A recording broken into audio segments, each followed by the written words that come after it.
રાજકોટના જંગલેશ્વર વિસ્તારમાં સતત બીજા દિવસે દબાણ હટાવો ઝુંબેશ શરૂ કરવામાં આવી છે। 300 જેટલી ઇમારતને તોડી પાડવા માટે તંત્ર કામગીરી કરી રહ્યું છે। આ કામગીરી વચ્ચે જંગલેશ્વરમાં સર્જાયા હતા કરુણ દ્રશ્યો। જેમના મકાન તૂટી પડ્યા છે તે લોકો ચોધાર આંસુએ રડી રહ્યા છે। જંગલેશ્વરમાં મકાન ગુમાવનારોની સ્થિતિ અત્યંત કફોડી બની ગઈ છે। કેટલાક પરિવારો પાડોશીના ઘરે રહેવા મજબૂર છે। લાચાર ગરીબ માણસો જાય ક્યાં આ સવાલ તે પૂછી રહ્યા છે। કેટલાક પરિવારનો આક્ષેપ છે કે તેઓ અહીંયા 60 વર્ષોથી અહીંયા રહેતા હતા, ત્યારે તે પૂછી રહ્યા છે કે હવે અમે ક્યાં જઈએ।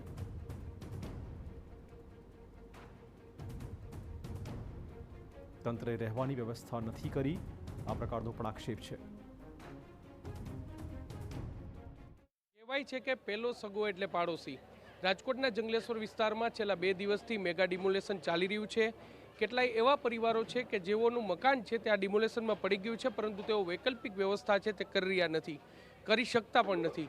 તેવા સમયે જે પાડોશીઓ છે તે તેમની મદદ આવ્યા છે। આપને હું દ્રશ્યો બતાવવા માંગીશ। આ એ પરિવાર છે કે જેમનું મકાન છે તે ડિમોલેશનમાં અહીં પડી ગયું છે, પરંતુ તેઓ વૈકલ્પિક વ્યવસ્થા કરી ન શકવાને કારણે પાડોશી છે તેમને આશરો છે તે આપી રહ્યા છે।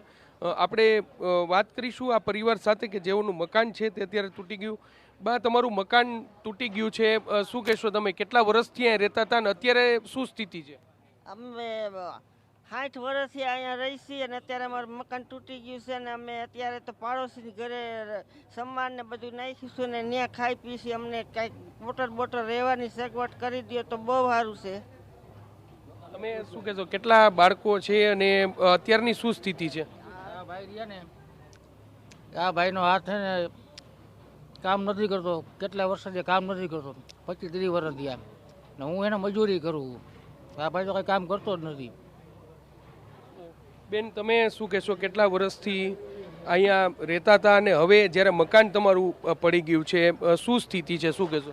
અમે 15 વર્ષથી અહીંયા રહીશી, નથી અમારા ઘરનો સહારો કે નથી અમે કાંઈ। અમે અત્યારે રજડતા થઈ ગયા છે, અમારા છોકરા ક્યાં છે, અમે ક્યાં છે, અમારો સામાન ક્યાં છે, અમે બહુ દુઃખી થાય છે। અમે ખાવા પીવાની અત્યારે અમને અમારા જેઠે સહારો આપ્યો, અમે અત્યારે અહીંયા રહીશી। સાહેબ, અમને કાંઈક મદદ કરો। બેન, કેટલા બાળકો તમારે છે ને શું સ્થિતિ છે?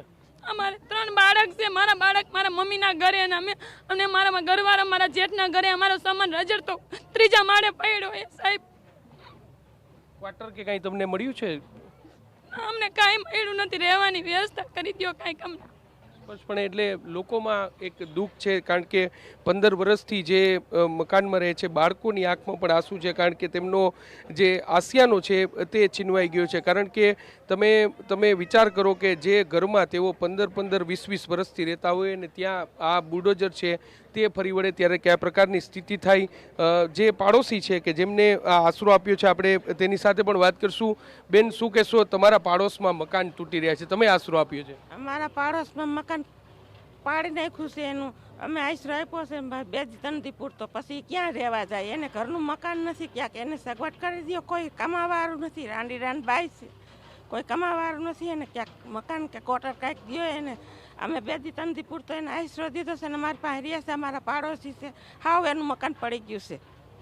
એટલે જે દ્રશ્યો છે તે ખૂબ જ કરુણ દ્રશ્યો છે તે જંગલેશ્વર વિસ્તારમાં અત્યારે સર્જાયા છે, કારણ કે જે એવા લોકો કે જેમનો આશરો છે તે છીનવાઈ ગયો છે, તેમનું મકાન છે તે છીનવાઈ ગયું છે અને તેમને વૈકલ્પિક વ્યવસ્થા છે તે ન હોવાને કારણે પાડોશીઓ છે તે અત્યારે તેમને જ્યાં સુધી તેમની કોઈ વૈકલ્પિક વ્યવસ્થા ન થાય, તેમને કોઈ બીજી જગ્યા છે તે ન મળે, તે માટે તેમને મદદ છે તે કરી રહ્યા છે અને પોતાનો પાડોશી ધર્મ છે તે નિભાવી રહ્યા છે।